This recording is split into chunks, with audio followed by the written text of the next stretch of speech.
సైదాపురం మండల TDP convener Subrahmanya Raju ఆధ్వర్యంలో చాగనంలోని RR కళ్యాణ మండపంలో క్లస్టర్ 5 వేడుకలు జరిగాయి. అలాగే కలిచేడు గ్రామంలో పెంబసాని దిలీప్ నాయుడు సొసైటీ అధ్యక్షులు సుబ్రహ్మణ్యం నాయుడు ఆధ్వర్యంలో క్లస్టర్ 6 మహానాడు ఘనంగా నిర్వహించారు. ఈ సందర్భంగా ఆయా పంచాయతీల్లో కార్యకర్తలు భారీగా ఫ్లెక్సీలు ఏర్పాటు చేశారు. ఈ కార్యక్రమంలో స్త్రీ శక్తి పథకానికి చెందిన మహిళలు, టీడీపీ సీనియర్ నాయకులు, కార్యకర్తలు భారీ సంఖ్యలో పాల్గొన్నారు.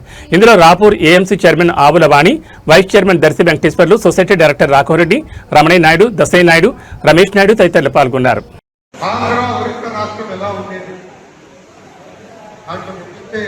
చాలా పెరాపెట్ చెప్తున్నాం. ఆంధ్ర రాష్ట్రం బీహార్ మనం తలసరి ఆదాయం ఇప్పుడు కేవలం 10 అలాంటిది తెలుగుదేశం పార్టీ అధికారులకు వచ్చి ప్రజలు ఆశ్రయించి జీవించి మనకి అవకాశం ఇచ్చారంటే ఈరోజు ఆంధ్ర రాష్ట్రం బీహార్. అదే కానీ ప్రభుత్వం కంటిన్యూస్ గా తెలుగుదేశం పార్టీ వచ్చుంటే ఆంధ్ర రాష్ట్రం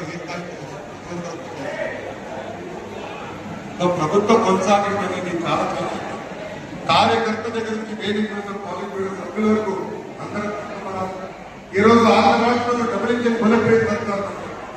ఇతర రాష్ట్రాల్లో నమో అంటే నరేంద్ర మోడీ గారు, కానీ ఆంధ్ర రాష్ట్రంలో నమో అంటే నాయుడు గారు, మోడీ గారు. మనందరూ చూసిన ఎన్నికల ముందర మన అధ్యక్షులు చంద్రబాబు నాయుడు గారిని జైల్లో పెడితే నాకు ఒక అండగా నిలబడిన వ్యక్తి మన పవన్.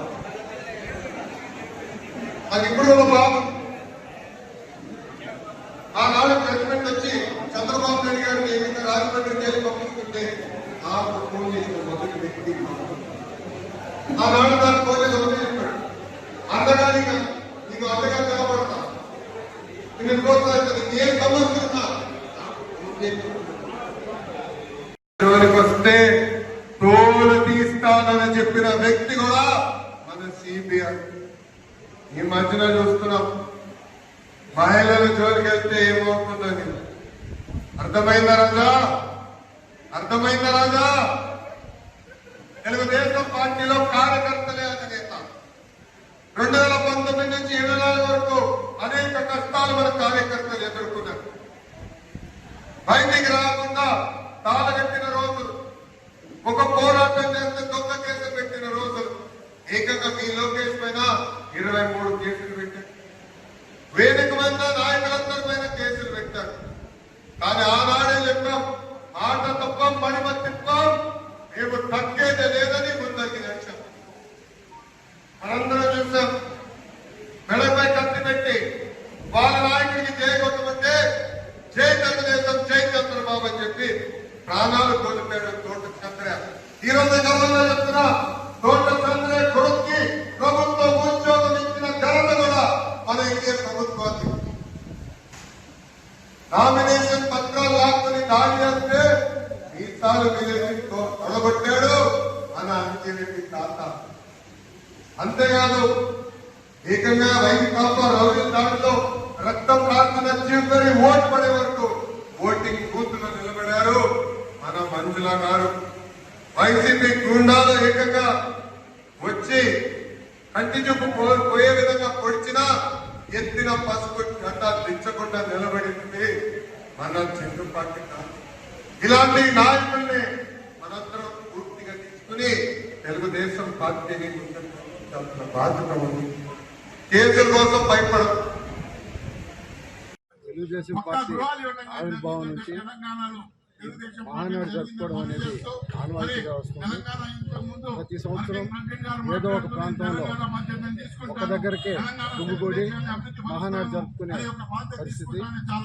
గతంలో కోవిడ్లో కానీ ఇప్పుడు దేశం ఉన్నటువంటి పరిస్థితుల్లో మోడీ గారి ఆదేశాల ప్రకారం, చంద్రబాబు నాయుడు గారి నిర్ణయం ప్రకారం పొదుపు కార్యక్రమంలో భాగంగా ఈరోజు వర్చువల్ గా మహానాడు జరుపుకోవడం జరుగుతుంది.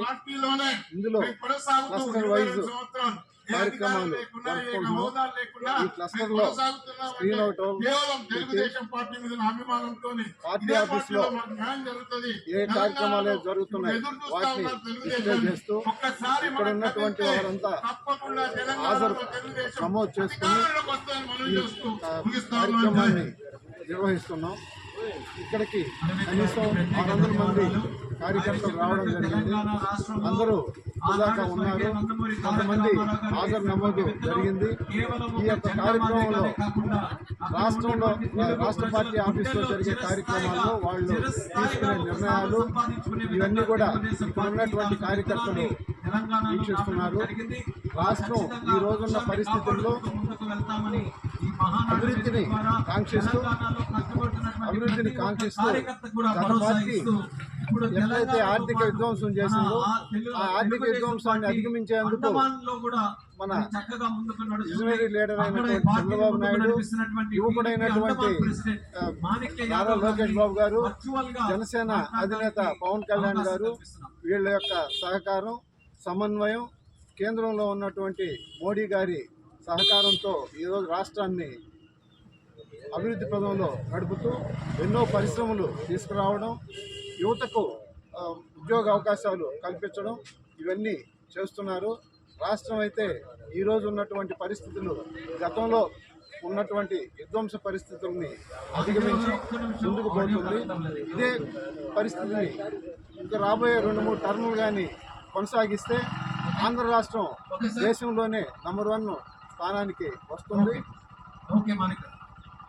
ఇక ఇక్కడ ఉన్నటువంటి పరిస్థితులు, మండలంలో కాన్స్టిట్యున్సీ పరిస్థితులు, మన ఎమ్మెల్యే గారు అన్ని కార్యక్రమాలకు అటెండ్ అవ్వడం, వారి యొక్క మార్గనిర్దేశంలో కార్యకర్తలు మేము పనిచేస్తున్నాం. ఎట్లయితే ఈ యొక్క కార్యక్రమాలని నిర్వహించడానికి ఏ యొక్క ప్రాంతం నుంచి క్లస్టర్ వైజ్ కార్యక్రమాలు జరుగుతున్నాయి. ఈ కార్యక్రమాల్లో ఉన్నటువంటి స్థానిక లీడర్లందరూ పాల్గొనడం